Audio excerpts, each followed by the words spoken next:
Salut tout le monde, je suis de retour aujourd'hui pour une autre vidéo d'observation en temps réel. Et puis aujourd'hui, j'ai décidé de me gâter. Peut-être même aussi faire plaisir aux boys du TSLH Espoir parce qu'on va regarder 3 matchs de l'attaquant des Thunderbirds de Seattle, Grayson Sawchyn.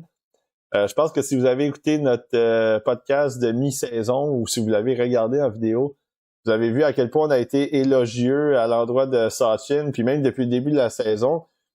C'est un jeune qui est dynamique, qui est talentueux, très bonne vision, de très bonnes mains, capable de passer à des coéquipiers. Il fait des choses, en fait, ou des passes que c'est pas tout le monde qui aurait pensé à faire dans le feu de l'action. Lui, il a cette vision-là, il a cette intelligence-là pour les faire. Il a un peu de chien aussi, il est un peu de talent sur les bords.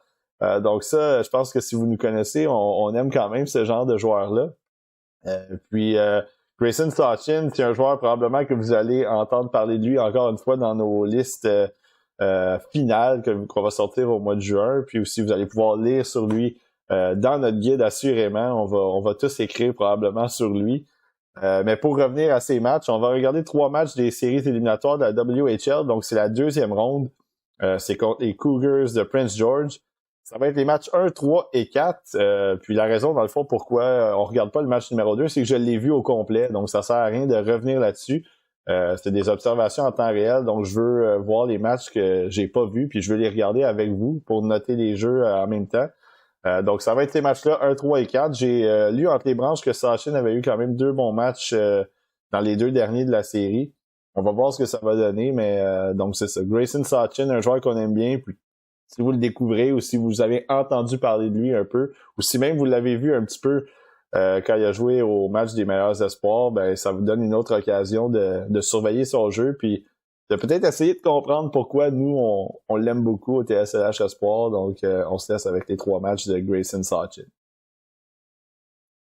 Premier match de la vidéo de Grayson Sawchyn, numéro 59 au centre, que vous avez vu gagner la mise en jeu. Laissez-vous pas berner, c'est pas les Hitmen de Calgary qui sont les adversaires des Thunderbirds, c'est bien les Cougars de Prince George. Et c'est 1-0 déjà pour les Thunderbirds. Donc, très grosse équipe. On le sait, les Thunderbirds, à la défensive, il y a Korchinski, même Nolan Allen, si vous aimez ce style de défenseur plus défensif-là. À l'attaque, c'est bourré de talent. Oui, il y a Sawchyn, mais il y a Brad Lambert, il y a Dylan Gunter et compagnie. Donc, c'est une équipe qui est très... Évidemment, il y a des joueurs aussi qui vont se faire repêcher cette année. Je pense à Sawchyn, je pense à Milosevic. Donc, c'est vraiment une équipe qui est assez remplie côté talent. Puis, j'ai dit Milosevic, mais c'est Mijatovic. Oui, je me mélange dans ces noms. Mais oui, donc, c'est une équipe qui est remplie de talent, on le sait. L'année dernière, je pense que c'est Jordan Gustafson qui avait été repêché. Jared Davidson, qui est un espoir du Canadien que vous savez aussi. Luke Prokop en défensive. Bref, beaucoup de talent. Reed Schaefer, même. Bref, c'est ça. La liste est longue. Même il y a des joueurs pour l'année suivante. Tige Iginla, qui est le fils de Jerome Iginla, qui lui est un espoir de 2024. Donc, on va le voir à l'œuvre. En tout cas, si vous réussissez à les voir, là, la caméra elle est quand même loin. Les numéros sont pas tout à fait... sont visibles, mais sont un peu loin. Dans le cas de Grayson Sawchyn, comme on a parlé, comme j'ai dit dans l'intro, j'espère que vous allez voir toute l'étendue de son talent dans cette vidéo-là. Parce que c'est un jeune qui, dans les premières listes qu'on a vues, c'était un gars qui était plus classé 2e, même 3e ronde, je pense que j'ai vu dans une liste à un moment donné. Puis tranquillement, il a monté un peu. C'est sûr qu'il y a eu une bonne saison côté points. Il y a eu 58 points en 58 matchs. Ça, c'est intéressant. Mais c'est aussi le fait que c'était sa première année en WHL. Donc, il avait pas joué... il avait joué dans le programme américain l'année dernière. Là, il se ramasse dans la WHL. Oui, c'est du jeu nord-américain, mais ça reste une nouvelle ligue, une ligue physique quand même. Donc, pour lui de bien ressortir dans cette équipe-là, ça l'a attiré notre œil, ça a attiré l'œil d'autres, en fait, observateurs. Puis, évidemment, il n'y a pas les mêmes opportunités offensives que certains autres joueurs. Ils ont fait... en fait, Brad Lambert est arrivé dans l'équipe au courant de la saison. Dylan Gunter, maintenant, est là aussi. Bref, donc c'est ça, il y a des joueurs qui ont évidemment pris des postes dans le top 6, puis Sawchyn a glissé un peu dans l'équipe au niveau de la profondeur des lignes, en fait. Donc, il se ramasse un petit peu plus sur un genre de troisième trio. Mais il y a quand même des opportunités en avantage numérique. Il est quand même utilisé parce qu'on voit son talent, on voit sa vision. Donc ça, c'est quelque chose qui, pour nous, évidemment, quand on veut évaluer un joueur puis qu'on veut le transposer dans la Ligue nationale, quand tu as du talent comme ça, quand tu as une intelligence comme ça, d'habitude, ça se perd pas, en fait, dans la Ligue nationale. Ça, c'est ce que j'ai un peu noté depuis plusieurs années. C'est que quand tu as cette intelligence-là, d'habitude, tu es capable quand même de la transposer plus haut. Le reste, évidemment, il faut que ça suive, mais ça, c'est tout est dans le développement, on ne sait jamais. Mais du côté de Sachin, il a quand même un bon patin, il est quand même très fluide aussi. Tu sais, on le voit, il est pas très grand, il était devant le filet, il est encore là en ce moment. Donc, il a pas peur d'aller dans ces zones-là. Il a pas peur d'aller du côté, aller dans le trafic, aller près de la bande, puis se faire bousculer, encaisser des contacts. Donc ça, c'est intéressant dans son cas à lui. Parce que oui, c'est pas un petit gabarit, mais il joue pas petit non plus. Puis je pense qu'on en a parlé beaucoup cette année. Ouf, quel bon tir. Et puis le gardien avait pas la vue voilée là-dessus par Sachin, mais un boulet de canon. Mais oui, pour revenir un peu à ce que je disais avant de quel but, c'est qu'on en a vu des joueurs un peu plus petits cette année. Tu sais, Connor Bedard, on nous disait, il est petit, mais il joue pas petit. Zach Benson, il est petit, ouais, mais il joue pas petit. Donc, Sachin, c'est un peu la même chose. C'est qu'il est pas si gros que ça, mais il joue un style quand même tannant, puis il est pas soft, il est pas mou. Même si lui, il a de la finesse. Donc, oui, c'est un beau mélange en ce moment, puis c'est intéressant de le voir aller.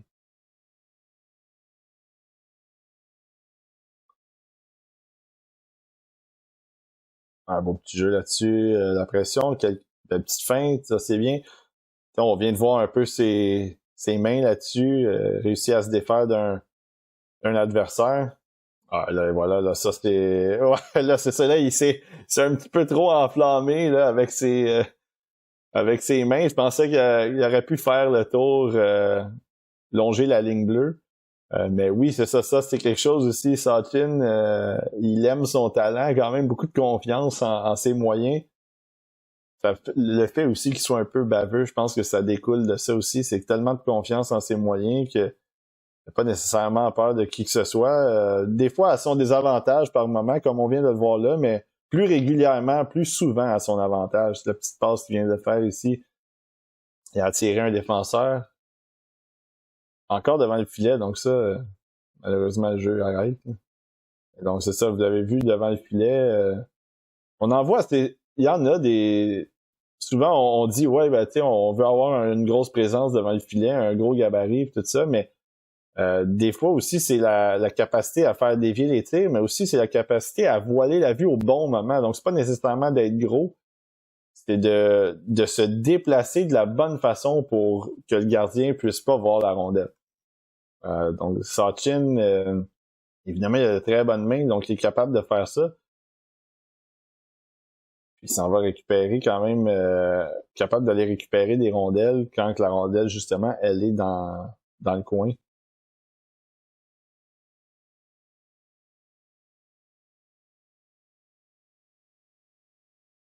C'est parti.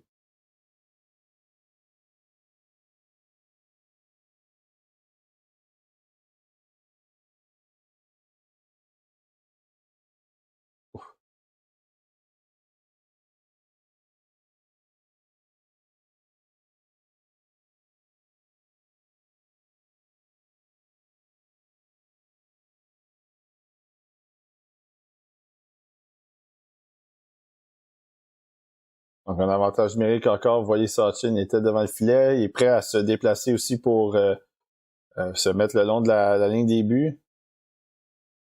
Pour tenter un jeu. Des fois, c'est le petit jeu, le fameux triangle, là, les passes rapides du joueur à la pointe ou le long de la bande qui remet au joueur à la ligne des buts, qui remet rapidement dans l'enclave en position de bumper un peu, puis tout de suite un tir sur réception. Donc, on le voit souvent. Du côté droit, maintenant, Sachin. Il n'y a pas le tir le plus foudroyant, Sachin.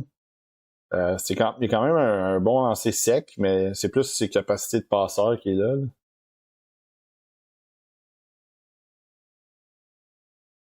À les mises en jeu, au moins, il semble en avoir gagné quand même quelques-unes depuis le début du match. Donc ça, au moins, de son côté aussi, on sait pas à quel point ça...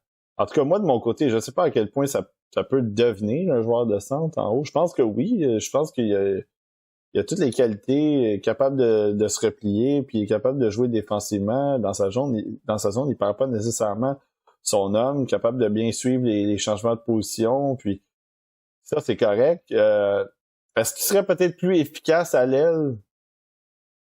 C'est toujours la question pour les joueurs un peu plus petits comme ça, qui sont de finesse quand même, qui ont du talent, puis peut-être qu'il serait plus efficace à l'aile dans la Ligue nationale, mais je veux pas le retirer du poste de centre en ce moment parce qu'il a cette capacité-là.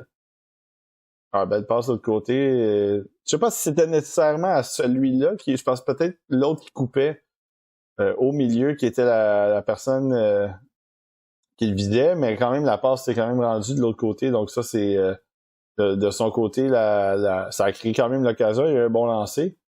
Donc c'est ça. Pour Sachin, je sais pas. Je veux pas lui enlever la position de centre parce que il y a quand même beaucoup de qualités qui font en sorte que il serait capable de jouer cette position-là dans la Ligue nationale.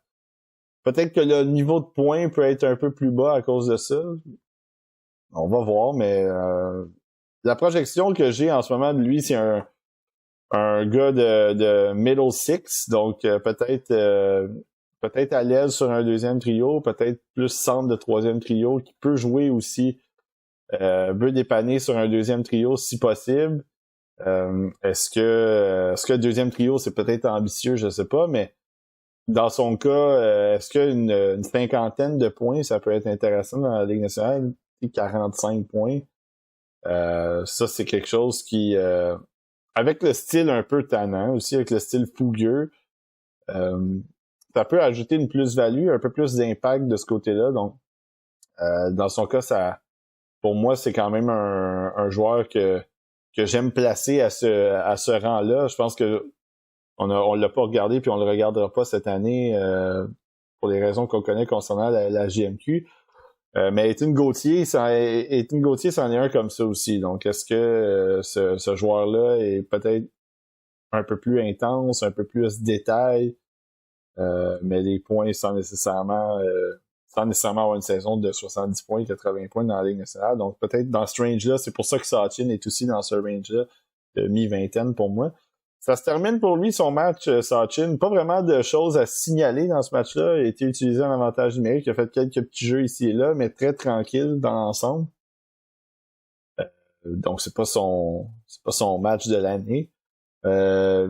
Si vous le regardez pour la première fois, vous allez dire vous êtes malade de le mettre en première ronde. Il n'a pas rien fait dans le match, mais c'est ça. C'est pour ça qu'on regarde toute la saison. C'est pour ça qu'on regarde les séries, puis toutes les occasions qu'on a de voir ces joueurs-là à l'aile. Donc, premier match très tranquille. On va aller voir le deuxième. En fait, le match numéro 3, mais le deuxième de notre vidéo. Deuxième match de la vidéo de Grayson Sachin. On se transporte à Prince George et les Thunderbirds sont donc en bleu.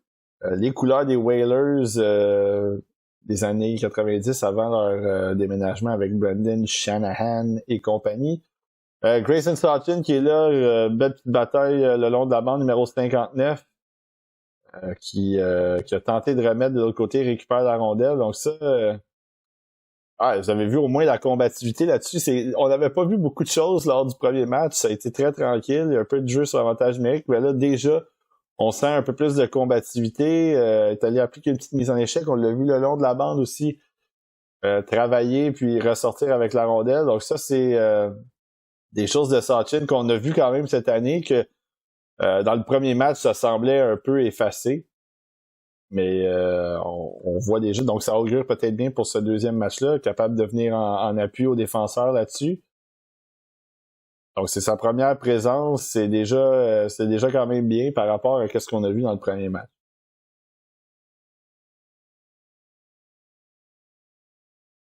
Oh, il y a de la place là. Ouf. sais pas si le lancer a été bloqué par le gardien ou peut-être qu'il a juste manqué de bois un peu sur le tir, mais c'était libéré du côté droit. Donc, avantage numérique, évidemment, c'est une occasion pour lui vraiment de se démarquer. Encore devant le filet, comme on a vu dans le premier match. Et voilà, vous avez vu le déplacement aussi du côté de la ligne des buts. Donc là, vous avez vu la façon dont ils étaient positionnés, les joueurs. Il y avait, c'est Brad Lambert, je pense, qui était du côté gauche. Ensuite de ça, Sachin s'est déplacé le long de la bande, en fait, le long de la ligne des buts. Puis il y avait un autre joueur que j'ai pas vu exactement dans la position du bumper qui s'est lui aussi déplacé. Donc, avoir eu une exécution rapide, le fameux triangle, comme je l'appelle, ça aurait pu se produire. Donc, la passe rapide et un tir sur réception en provenance de l'enclave, on l'a vu, ça aurait pu arriver. Donc, peut-être qu'on essaie de le mettre en place là, du côté des Thunderbirds. Puis là, ben, on nous montre Dylan Gunter, un autre joueur de première ronde qui est dans l'équipe des Thunderbirds, un des nombreux. Donc c'est ça, on dirait qu'ils se sont déplacés du côté droit. Ensuite de ça, on dirait qu'ils ont voulu garder ce jeu-là du côté droit, puis ensuite de ça, revenir du côté gauche où on pourrait, de leur côté, set-up, en guillemets, ce triangle-là, ce tir sur réception rapide de l'enclave, où est-ce que les joueurs sont pas nécessairement positionnés, où est-ce qu'il y a une genre de zone tampon en avant du filet. Oh boy, il y a un avantage numérique de 5 minutes, donc là, je sais pas trop ce qui est arrivé avec les Cougars, mais mettons que déjà ils sont dans le pétrin contre cette équipe-là, puis ben voilà le but. Donc ça a été ça a pas été long, puis c'est loin d'être terminé avec 4,45 à faire, pénalité majeure qui va s'écouler jusqu'au bout. Ça risque d'être compliqué. Les Cougars, j'ai oublié d'en parler tantôt, mais ils ont dans leur équipe 2 joueurs qui vont se faire repêcher probablement en première ronde. Riley Height, numéro 27, qui était au championnat mondial des moins de 18 ans il y a quelques jours. Puis Cohen Zimmer, numéro 13, qui lui c'est un late, donc il pouvait pas participer au championnat mondial des moins de 18 ans. J'ai regardé quelques matchs de ces deux-là. Et là, un autre but. Et je sais pas si ça a dévié sur Sachin devant le filet, mais en tout cas, ça a touché un patin, le patin de quelqu'un. Donc, si c'est Sachin, ben, tant mieux pour lui. C'est un but, il était positionné devant le filet. Mais pour terminer ma parenthèse pour Zimmer et Height. Height a connu de bien meilleures séries, à mon avis, que Zimmer. Zimmer, ça a pris beaucoup de temps, je trouve, avant qu'il soit impliqué. Puis les Cougars ont réussi à gagner en première ronde, mais vraiment, ça a pris ça a pris du temps vraiment avant que leur jeu se lève. Puis là, ben contre les Thunderbirds, c'est peine perdue, malheureusement. C'est une équipe qui est bâtie avec plusieurs joueurs vedettes au niveau junior. Oh, un petit jeu un peu mou de Sachin là-dessus. Je sais pas trop qui il visait vraiment.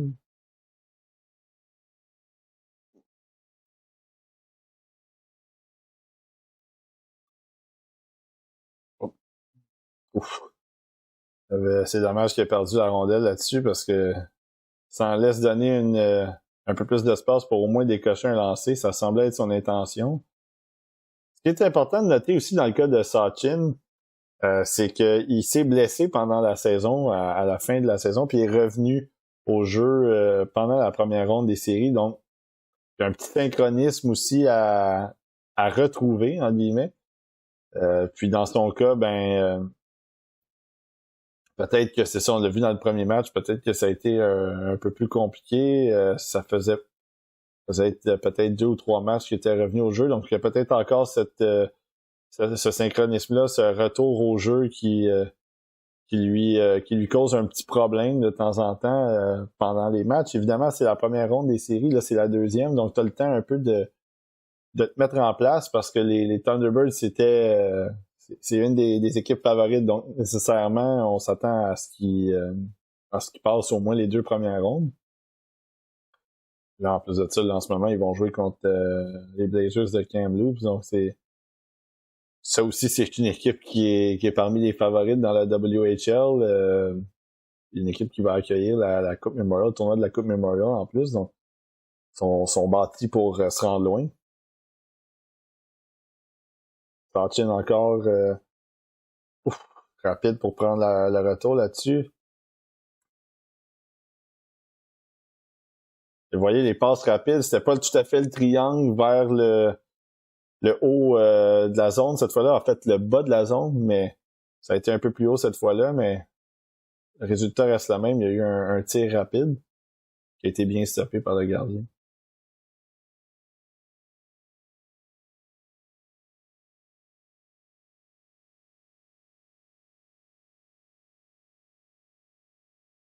Ouf. Encore une fois, vous avez vu Sachin, il n'a pas abandonné là-dessus, un peu tenace. Il est allé donner du fil à retordre au défenseur qui a quand même bien fait son travail là-dessus pour garder la rondelle en sûreté, en guillemets, puis dans la possession de son équipe.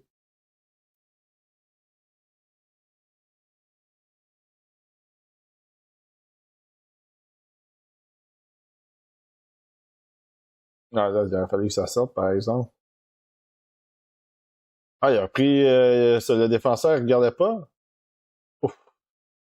Là-dessus, il a été Sachin a été un peu sneaky et le défenseur ne regardait pas, il est allé lui voler la rondelle, amorce un genre de 2 contre 1 partiel, sa passe c'était une belle petite passe soulevée, ça a donné l'occasion à son coéquipier de vraiment garder la rondelle, d'avoir du temps pour faire une manœuvre. La feinte était là, juste rater le filet. Puis ça, j'aime beaucoup la façon dont il s'est déplacé là-dessus, Sachin. Puis il vient de marquer un but, donc ça a été du très bon travail pour lui là-dessus parce que plutôt que vraiment de foncer en ligne droite, foncer les trois là, parallèles, il a ralenti un peu sa course, il est revenu au milieu. Puis évidemment, les défenseurs reculent. Il y a un joueur qui attire les défenseurs, qui fait reculer les défenseurs. Puis Sachin a tout l'espace comme troisième homme, comme trailer en guillemets. Puis vient mettre ça, un excellent lancer dans le haut du filet. Donc ça, il a été récompensé là-dessus pour une belle lecture de jeu, de la façon dont il s'est aventuré dans le territoire. Très beau travail, puis aussi belle passe de son coéquipier qui a vu le jeu simple, entre guillemets. C'était de remettre à son coéquipier, pas nécessairement d'envoyer au filet dans cette séquence-là en particulier. Donc c'est une bonne équipe, les Thunderbirds, hein, ils sont capables de faire les bons jeux au bon moment. Pénalité en plus qui s'en vient, donc pas fini.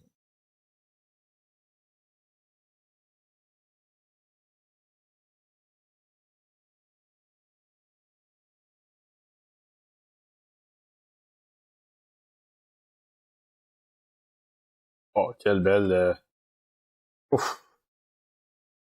Là-dessus, Sachin avec un bon bloc, puis ensuite de ça, la vitesse, vous avez vu à quel point il s'est détaché d'un joueur, puis ensuite de ça, il a mis vraiment la pression sur le défenseur adverse, il est obligé de reculer, puis très bon lancer qu'il a pris là-dessus. Le gardien a fait un bel arrêt aussi, il faut le donner. Le lancer était de qualité, mais bel arrêt. Quand même, le gardien a eu l'air assez calme, il était assez carré là-dessus devant son filet, bien suivi le jeu.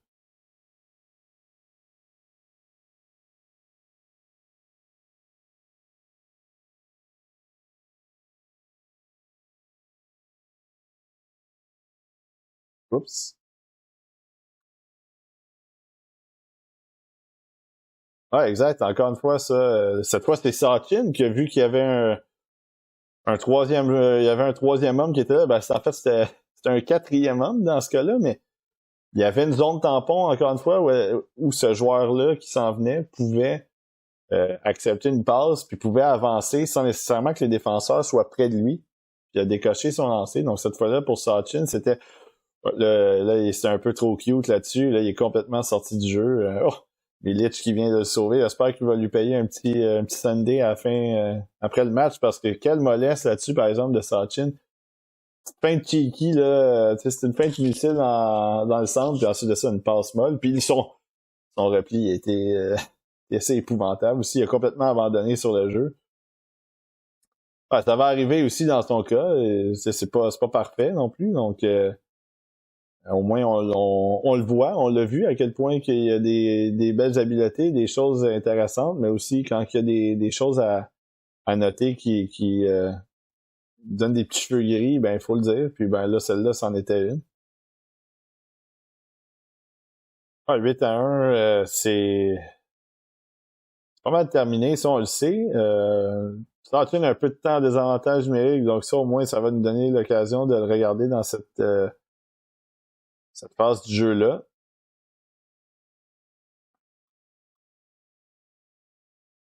Quand même,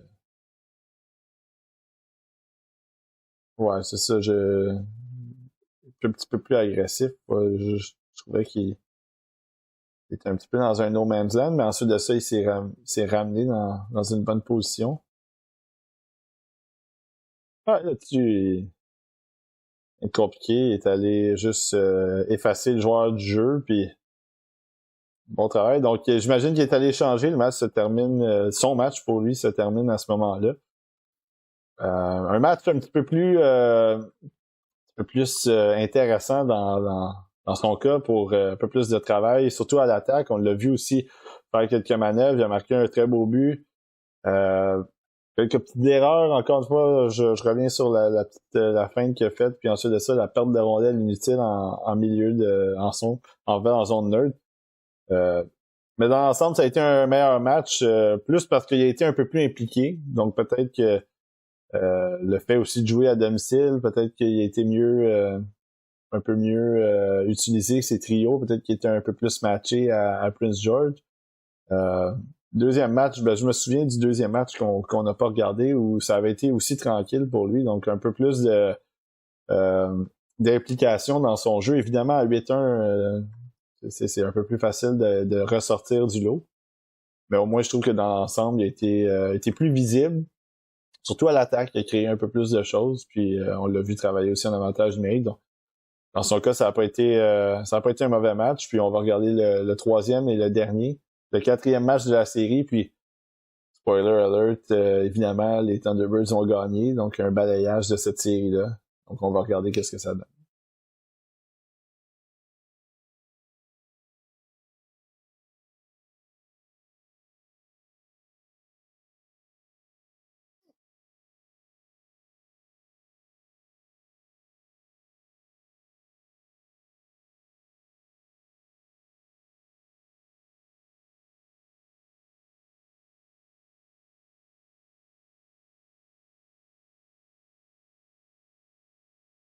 Ah, ça, dans le cas de Sachin, c'est pas juste lui qui fait ça, mais évidemment, en fonçant au filet, ça ouvre toujours de l'espace pour le porteur du disque. Ouf, un laser, ça. Est-ce que c'était... je pensais que c'était Allen, mais c'est numéro 4, c'est Ansel. C'est un plomb. Mais oui, donc c'est ça. En fonçant au filet, il a ouvert de l'espace. Là, étant donné qu'il était en un 2 contre 1, il était pas en surnombre. Il n'y a pas eu de troisième homme, il n'y a pas eu de joueur qui s'est donné plus d'espace, mais ça a quand même permis à son coéquipier de prendre un lancer. Donc ça a été un bon travail de faire bouger la défensive. Ce qui est assez normal, d'habitude, c'est supposé être assez standard. Tu fonces au filet. En tout cas, moi, j'aime beaucoup. C'est ce que je fais souvent. C'est une belle option. Tu ouvres le jeu pour des coéquipiers. Là-dessus, il est venu vraiment bloquer la contre-attaque en zone neutre en venant devenant un deuxième homme sur le joueur qui était en contrôle de la rondelle. Donc l'attaque s'est barrée là, complètement. Il a mis la palette sur la rondelle.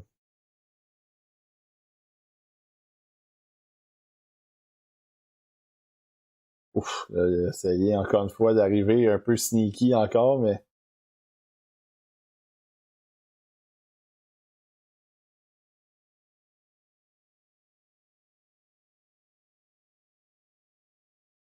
ouais, 3-0, hein, donc ça a viré vite. Oh, quelle passe! Je pense qu'il l'avait aperçu du coin de l'œil rapidement, remis ça dans le milieu. Quelle passe et bon lancer aussi. Ça a été très belle exécution des deux joueurs là-dessus. Il l'avait aperçu. J'ai cru voir tourner la tête rapidement. Il l'avait vu. Puis, il faut quand même faire la passe dans ce temps-là. Tu sais, tu fais un pivot, un 180 un peu sur toi-même. Tu ramènes ça devant. faut la réussir, cette passe-là, puis ça a été le cas. Puis vraiment, chapeau aussi au gardien là, qui a fait l'arrêt là-dessus. C'est pas un tir commode là, en première vue. Sachin qui était en avantage numérique, on le voit encore devant le filet. Évidemment, il y a des joueurs qui, en avantage numérique, qui sont talentueux avec la rondelle. Donc, vous voyez Korchinski, le numéro 14 qui est là. C'est un joueur très talentueux. T'as Lambert, numéro 11 aussi, qui est là. J'ai Gunter aussi qui peut contrôler la rondelle. Donc, ça permet plus à Sachin de s'impliquer vers le devant du filet. Là, malheureusement, il n'y a pas eu de suite à ça.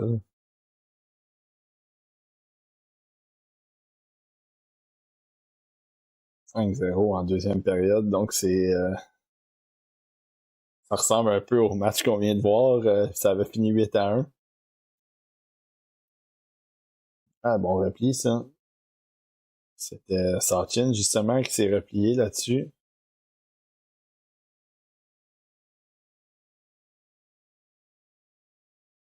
Oh, là, il y a eu un changement, j'imagine, parce que le défenseur était pas à sa position, mais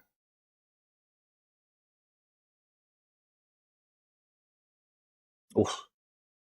Ça, vous avez vu aussi les patins là-dessus, à quel point changement de direction rapide, il a pas nécessairement perdu sa vitesse, donc il a mis de la pression rapide sur le défenseur. Le défenseur a été quand même très calme avec la rondelle, il a pas eu il était bien protégé en arrière de son filet.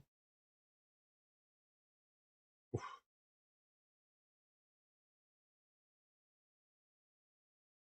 Ouh.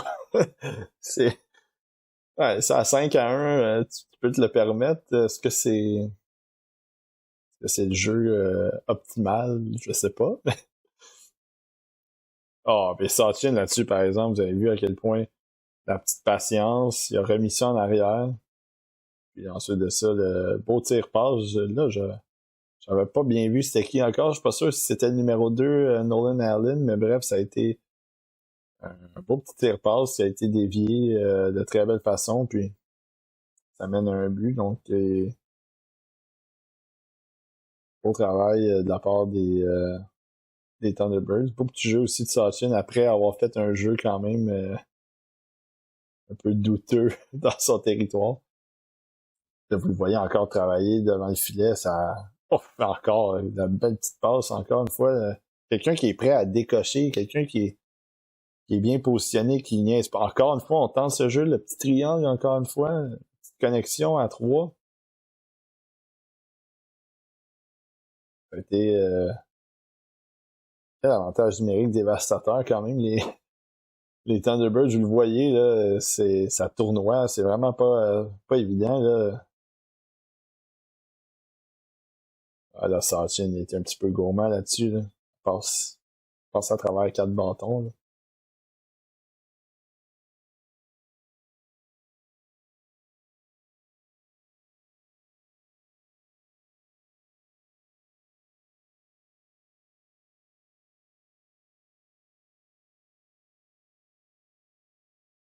Voilà. Oh là! Oh! Oh! Oh! Ça a été... C'était pas laid du tout. Ça a commencé avec Enzo, le numéro 4, défenseur. Quelle belle... il a bien progressé avec la rondelle, puis suite de ça, la remise en vitesse à Sachin, puis là, ben c'est all hands, hein, comme on dit. Donc Sachin là-dessus, c'est les mains, c'est déculotter un défenseur assez aisément, puis la passe qu'il a fait de l'autre côté ensuite de ça, ben qu'est-ce qu'un gardien peut faire là-dessus? C'est top.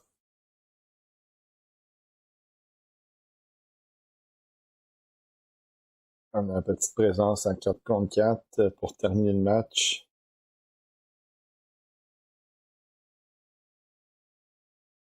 Ouf! Il a voulu avec le bâton là-dessus le surprendre, puis le joueur des Cougars a fait du bon travail pour garder la rondelle. Ah, ben là, ça se termine. Et la grosse célébration, au moins pour Wheatcroft, qui était le meilleur pointeur des Cougars cette année, il était très bon. Il jouait justement avec Riley Height et Cohen Zimmer. En tout cas, des célébrations de courte durée, parce que ça se termine 8-2. Et les Thunderbirds qui, ben évidemment, gagnent cette série-là. Sachin, dans ce match-là, on a vu encore une fois quelques petites les habiletés. On a vu le travail avec la rondelle. Des belles passes. Des fois un peu gourmand, des fois il tente des grosses passes. C'est comme ce que je disais en, dans l'intro, c'est qu'il fait des passes que des fois pas beaucoup de gens pensent à faire. Souvent, ça va très bien. Ça me fait penser un peu à, je ne les compare pas, mais à Isaac Howard l'année dernière. Howard, des fois, il tentait des passes il y avait 2 ou 3 joueurs dans le repêchage qui étaient capables de faire ces passes-là. Et des fois, c'est ce qui faisait un peu questionner son IQ chez certaines personnes. C'est que des fois, la passe, on savait qu'elle allait pas se rendre, mais il tentait quand même. Mais quand elle se rend, par exemple, ça, c'est une autre paire de manches. Puis du côté de Sachin, c'est un peu ça. Puis là, je questionne pas son IQ, mais dans le sens que l'exécution, elle est là. Il tente des passes difficiles, des passes des fois qui sont pas nécessairement la première option, mais ça fonctionne. Des fois, ça fonctionne pas. On l'a vu en avantage numérique, il a tenté une longue passe, ça a été intercepté, ou en fait, la rondelle a sorti de la zone. Dans la plupart des cas, quand même, c'est relativement très solide avec la rondelle. On l'a vu justement, la passe qu'il a fait qui a mené au but des Thunderbirds après avoir déculotté un défenseur. Ça, c'est le genre de jeu qu'on a vu quand même régulièrement de Sachin cette année. Puis aussi un peu avant que des gars comme Lambert puis comme Gunter arrivent, où quand il y avait un petit peu plus de temps de jeu, de qualité, si vous voulez, dans les matchs. Tu sais, là, ils jouent environ 13-14 minutes. Avant, ils jouent un petit peu plus que ça. On le voyait des matchs, ça frôlait 18, 19. C'est un peu différent. Évidemment, l'équipe a changé. Il y a eu des acquisitions aussi pour le push en série. Dans le cas de Sachin, généralement, avec les minutes qu'il a, il fait du bon travail. Puis je pense qu'on l'a vu surtout dans les 2 derniers matchs de cette vidéo-là. Donc, c'était les 3 matchs de la vidéo d'observation de Grayson Sachin, un attaquant des Thunderbirds de Seattle dans la WHL. Je pense que oui, c'est ça, le premier match, ça avait été plus tranquille dans l'ensemble. Pas nécessairement de choses à noter, mais je pense qu'on a vu un peu plus l'étendue de son talent dans les 2 derniers. Sa capacité à tirer, mais aussi sa capacité à faire déplacer un peu les défensives. Travailler en équipe, en fait, travailler avec ses coéquipiers, les passes, essayer de se donner en option, de voir qu'il y a des options, puis ensuite de ça, les trouver. Donc, je pense que dans l'ensemble, ça a été une bonne vidéo pour lui. Si vous ne l'aviez pas vu beaucoup, ou si vous l'avez vu seulement, disons, au match des meilleurs espoirs, où il avait été peut-être un des meilleurs joueurs, sinon le meilleur. C'était intriguant cette année, c'était intriguant de le voir jouer cette année, compte tenu de ce qu'on avait vu l'année passée avec le programme des moins de 17 aux États-Unis. Puis, il a quand même bien répondu à l'appel cette année, côté offensivement. Puis, j'aime la petite touche papier sablé aussi, la petite touche un peu tannante qui vient bien complémenter tout son talent, son package côté offensif, côté main. Donc ça, pour moi, Grayson Sachin, c'est un joueur qui... Puis je pense que, tu sais, de la manière qu'on l'a situé, mettons, t'es en fin de première ronde, ou nous, on l'a plus mis vingtaine, disons. Il n'y a pas nécessairement beaucoup d'autres joueurs derrière lui qui ont des plafonds plus élevés que lui, ou qui peuvent amener beaucoup plus que lui. Je parle en attaque, là, qui peuvent amener beaucoup plus que lui dans l'ensemble. Tu sais, Sachin, c'est un gars qui nécessairement est pas probablement pas un top 15, peut-être top 20 si tu tombes en amour un peu avec lui si t'es une équipe de la Ligue nationale. Pour nous, c'est différent. Nous, on travaille pas pour aucune équipe, donc on y va selon nos appréciations personnelles. Mais tu sais, si je regarde un gars derrière lui, peut-être un gars comme Otto Stenberg, ou un gars comme, ou même du côté des Finlandais, des Jesse Nurmi, puis des gars comme ça, tu sais, ils ont du talent, mais ils sont pas nécessairement plus impliqués sur le jeu, ils ont pas cette touche physique-là. Là, à ce moment-là, est-ce que tu peux aller chercher un gars comme peut-être Kalen Lynn, qui est plus tannant, qui est plus fatigant, qui est plus physique, mais qui me semble avoir un peu moins de talent que Sachin. Bref, c'est un profil qui est quand même Colson Petrie qui est là aussi, qui est très énergique, très intense, mais un petit peu moins de talent aussi. Donc Sachin, je trouve que dans ce range-là, si vous voulez, pour une équipe de la Ligue nationale, entre 25 et 40, c'est quand même un bon joueur à sélectionner puis à aller chercher pour développer parce que justement, il y a ces habiletés-là, mais il y a aussi cette petite touche un peu qui peut venir déranger ou qui peut venir causer un petit peu de trouble sur la glace de temps en temps, sans nécessairement que ce soit le plus grand et le plus physique. Donc, c'était ça pour Grayson Sachin. C'est un joueur qu'on aime beaucoup. Comme je disais, on va en entendre parler encore dans notre liste finale.